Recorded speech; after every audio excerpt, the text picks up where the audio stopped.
The bathroom door shook under his shoulder. Not like a door, like something alive, fighting back. Inside, water crashed against porcelain. Steam crawled into the hallway. Then my sister screamed. "Stop! Stop! She's right there!" My husband didn't stop. He slammed harder. I turned the deadbolt until it clicked. Loud. Final. That sound changed everything. People think betrayal comes with warning signs. Raised voices, slammed doors, obvious lies. But the most dangerous kind arrives on ordinary days, wearing familiar faces, hiding behind locked doors in your own home. What would you do if the two people you trusted most were naked in your bathtub together? Would you scream, cry, break things? Or would you do what I did? Stay calm long enough to let them destroy themselves. Because what happened behind that door was only the surface. The real story started 6 months earlier, with a grocery store chicken and a lie I almost believed. Before we dive deeper, let us know in the comments where you're watching from. We'd love to hear from you. And if you're new here, click on the subscribe button so you never miss any of our upcoming videos. I came home early that Thursday because rotisserie chickens were on sale. 2 for $12. At 34 years old, that still felt like winning. My name is Sarah Mitchell. I work in medical billing at a small clinic in suburban Michigan. The job is quiet, predictable. I process insurance claims, answer phones, eat lunch at the same deli every Tuesday. I'm not the main character in anyone's story. Or at least, I thought I wasn't. My house sits on Maple Street. Tree-lined. Quiet. The kind of neighborhood where people mow their lawns on Saturday mornings and wave when you drive past. I bought it with my husband, David, 7 years ago.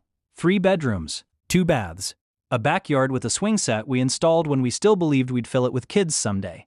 David worked in commercial real estate. He wore suits to the office and came home smelling like coffee and printer ink. He was the kind of man people described as solid, dependable. The guy who remembered to take out the trash and always paid bills on time. We weren't passionate. We didn't fight much. We just existed together in a comfortable rhythm that felt safe. My sister, Claire, was different. She'd always been the bright one, the one who got attention without trying. She married young to a man named Owen, sweet guy, worked construction, coached Little League on weekends. They had 2 kids, a boy and a girl. Their house was louder than mine, messier, but it felt alive in a way mine never did. Our families were close.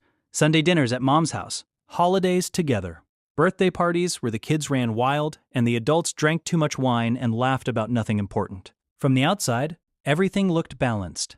2 sisters, 2 marriages, 2 versions of normal. But normal is just a mask people wear until someone pulls it off.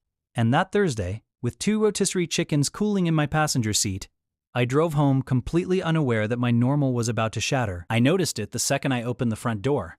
The house felt wrong. Not dangerous, just off. Like walking into a room where people were just talking about you. The living room curtains were drawn.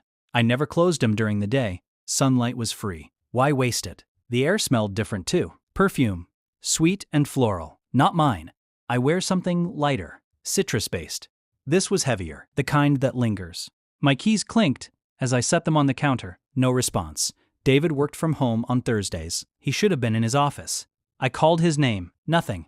Then I heard it. Water running. Not the kitchen sink. The bathroom down the hall. Our bathroom. The master. And beneath the water, something else. Laughter. Soft. Female. Familiar. My stomach clenched so hard I tasted copper. I set the groceries down carefully. Quietly. My feet moved on their own. Down the hallway, past the wedding photos on the wall, past the closed office door. The bathroom door was cracked open. Just an inch. Steam poured out like smoke. I pushed it wider. And there they were. David. In the bathtub. Water up to his chest, his arm around someone. My sister, Claire, naked, her head on his shoulder, laughing at something he'd just said. For a moment, my brain refused to process it. It was like looking at one of those optical illusions where your eyes see the image, but your mind can't make sense of it. Then Claire saw me. Her smile died. Her eyes went wide. She said my name. Sarah. Just that. One word, like she'd been caught eating the last cookie. David turned, and his face didn't show shame. It showed annoyance, like I'd interrupted something important. This isn't what it looks like, he said. And that's when something inside me snapped. Not into rage, into clarity. Ice-cold clarity. Because that sentence, that stupid cliché sentence, it told me everything. This wasn't an accident. This wasn't a one-time mistake.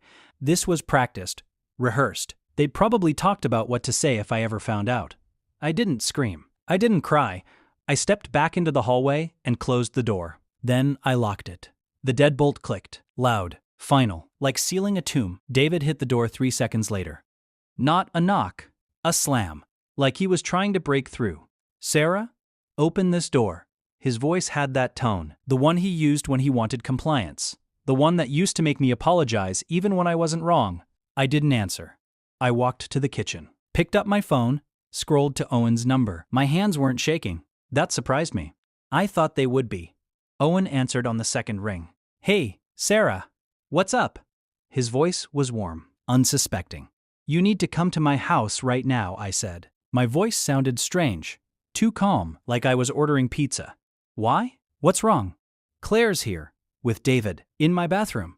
Silence. Long enough that I thought the call had dropped. Then Owen said, I'm on my way. I hung up. David was still hitting the door. Claire was saying something. I couldn't hear the words. Just the tone, pleading, frantic. I sat on the couch. The rotisserie chickens were still in the bag on the counter. I could smell them. Rosemary, garlic. Normal Thursday smells in an abnormal Thursday moment. 15 minutes later, Owen's truck pulled into the driveway. He didn't knock. He walked straight in. His face was pale. His hands were clenched. Where? He asked. I pointed down the hall. He walked toward the bathroom. Stopped at the door. Claire. His voice cracked. Come out. She said something I couldn't hear. Owen tried the handle. Locked. He looked at me. I held up the key. He took it without a word. The deadbolt turned. The door opened. Steam rolled out. And then everything became very real. Claire came out first, wrapped in a towel, mascara smeared. She couldn't look at Owen. She couldn't look at me. David followed, wearing his boxers. Still wet. Still trying to control the situation. This is a misunderstanding, he said. Owen's fist hit him before he finished the sentence. Not hard enough to knock him down. Hard enough to split his lip. David stumbled back, touched his mouth, looked at the blood on his fingers like he couldn't believe it was real. You don't get to talk, Owen said. His voice was shaking, not with anger, with something deeper. Grief. Claire started crying. Owen, please. Let me explain. Explain what? I asked. My voice cut through the room. Everyone looked at me. Explain how you ended up naked in my bathtub with my husband? I'm genuinely curious what explanation makes that okay. She opened her mouth, closed it, opened it again. It just happened. When? I asked. When did it just happen? She didn't answer. I looked at David. How long? He met my eyes. And for the first time, I saw him clearly. Not as my husband. As a stranger who'd been living in my house. 6 months, he said. 6 months. Half a year. While I was making dinner. While I was sleeping beside him. While I was sitting across from Claire at Sunday dinners, watching her laugh with her kids. Get out, I said. Sarah, we need to talk about this. No, we don't. Get your things and get out of my house. It's my house too. I smiled. It felt wrong on my face. Then, I guess we'll let a lawyer decide that. Owen took the kids that night. Claire went to a hotel. David packed a bag and left without another word. I sat in the quiet house and waited to feel something. Anger, sadness, betrayal. But all I felt was tired. Bone-deep tired, like I'd been holding my breath for years and finally let it out. The next morning, I called a lawyer. Her name was Margaret Chen. She was 67 years old with silver hair and eyes that had seen every variation of human selfishness. Tell me everything, she said. So I did. She listened without interrupting. When I finished, she leaned back in her chair. Do you want to destroy him? Or do you want to protect yourself? What's the difference? Revenge is expensive. Protection is strategic. I want to protect myself, I said. She nodded. Good. Then here's what we're going to do. The next 3 months were a blur of paperwork and discoveries. Margaret was thorough. She pulled bank records, credit card statements, phone logs. What she found made the affair look like a minor offense. David had been moving money, small amounts. 500 here, 1,000 there. Transferring it to accounts I didn't know existed. He'd opened a credit card in both our names and maxed it out on things I'd never seen. He'd changed the beneficiary on his life insurance from me to himself. He'd been preparing his exit for months. The affair wasn't the betrayal. The financial planning was. Margaret presented everything at mediation. David sat across the table with his own lawyer, a young guy who looked increasingly uncomfortable as the evidence piled up. Your client committed financial fraud, Margaret said. Her voice was pleasant, almost kind. He opened accounts using his wife's social security number. He transferred marital assets without consent. He deliberately hid income during a marriage. That's not just grounds for divorce. That's criminal. David's face went white. His lawyer whispered something to him. David shook his head. I want to settle, his lawyer said. Margaret smiled. I'm sure you do. The settlement came through 6 weeks later. I got the house, the car, 60% of the savings. David got to avoid fraud charges and keep his real estate license. I signed the papers in Margaret's office. She handed me a tissue box. I hadn't realized I was crying. Are you okay? She asked. I don't know, I said.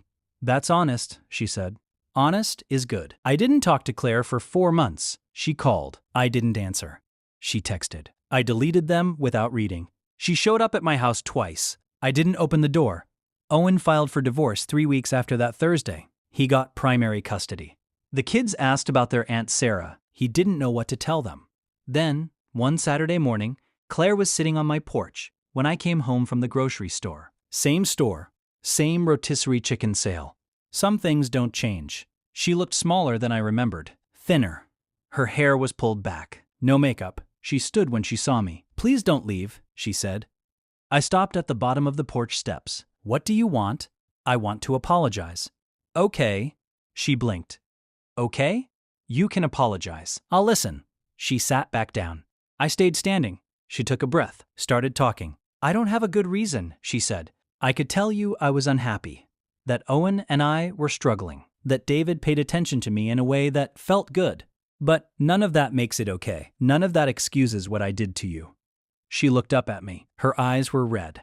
You were always the stable one. The one who had everything figured out. I was jealous of that. Of your quiet life. Your peaceful marriage. And then David told me things weren't perfect. That you were distant, cold.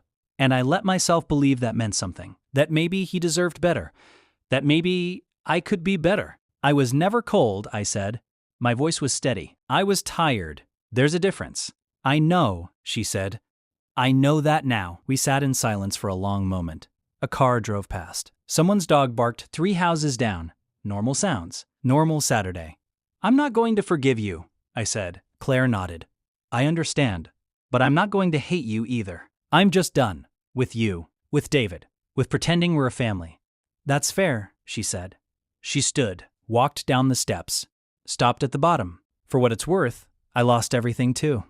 Owen, the kids most of the week. Mom won't talk to me. I know it doesn't compare to what I took from you. But I wanted you to know I didn't win anything. I watched her walk to her car. Get in. Drive away. And I felt something I hadn't expected. Relief. Not because she suffered, but because I didn't need her to. 6 months after the divorce, I sold the house. Too many ghosts. Too many memories attached to rooms I didn't want to walk through anymore. I bought a small condo downtown. 1 bedroom. Big windows. A view of the river. I could walk to work, walk to coffee shops, walk to the farmer's market on Sundays. I started running. Not because I wanted to lose weight or get healthy, because I needed to feel my body doing something I controlled. 5 miles became 10. 10 became a half marathon. I wasn't training for anything. I was just moving forward, literally. I went on a few dates. Nothing serious. A guy from the gym who talked too much about protein. A teacher I met at a bookstore who was recently divorced and spent the entire dinner comparing his ex-wife to every woman in history. I wasn't ready. Maybe I'd never be ready. And that was okay too. 1 year after that Thursday, I got a message from Owen. He'd started dating someone, a woman he met at his daughter's soccer game. She was kind, good with the kids. He wanted me to know before Claire told me. I wrote back. Told him I was happy for him. I meant it.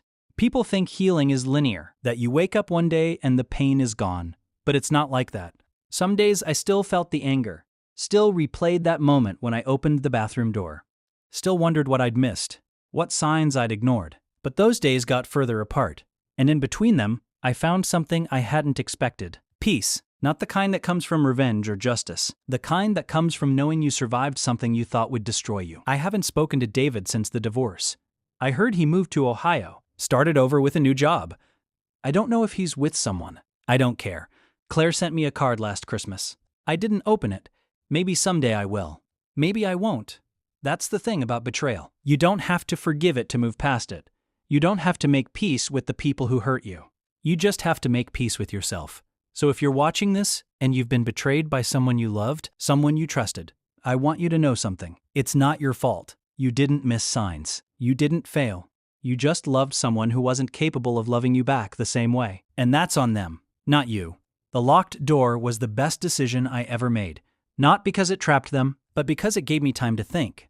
Time to choose my next move instead of reacting from pain. Betrayal wants you to act from emotion, to scream, to break things, to make choices you'll regret. But the strongest thing you can do is stay calm, document everything, protect yourself, and let the truth speak for itself. Because the truth doesn't need volume.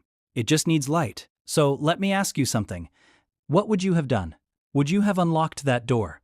Would you have believed the apologies? Or would you have done what I did? Stayed calm and let them destroy themselves? Leave your thoughts in the comments. And if this story stayed with you, click that subscribe button for more real-life stories about betrayal, survival, and the quiet strength it takes to walk away. Because the most dangerous people aren't the ones who scream, they're the ones who finally see clearly. And once you see clearly, nothing can trap you again.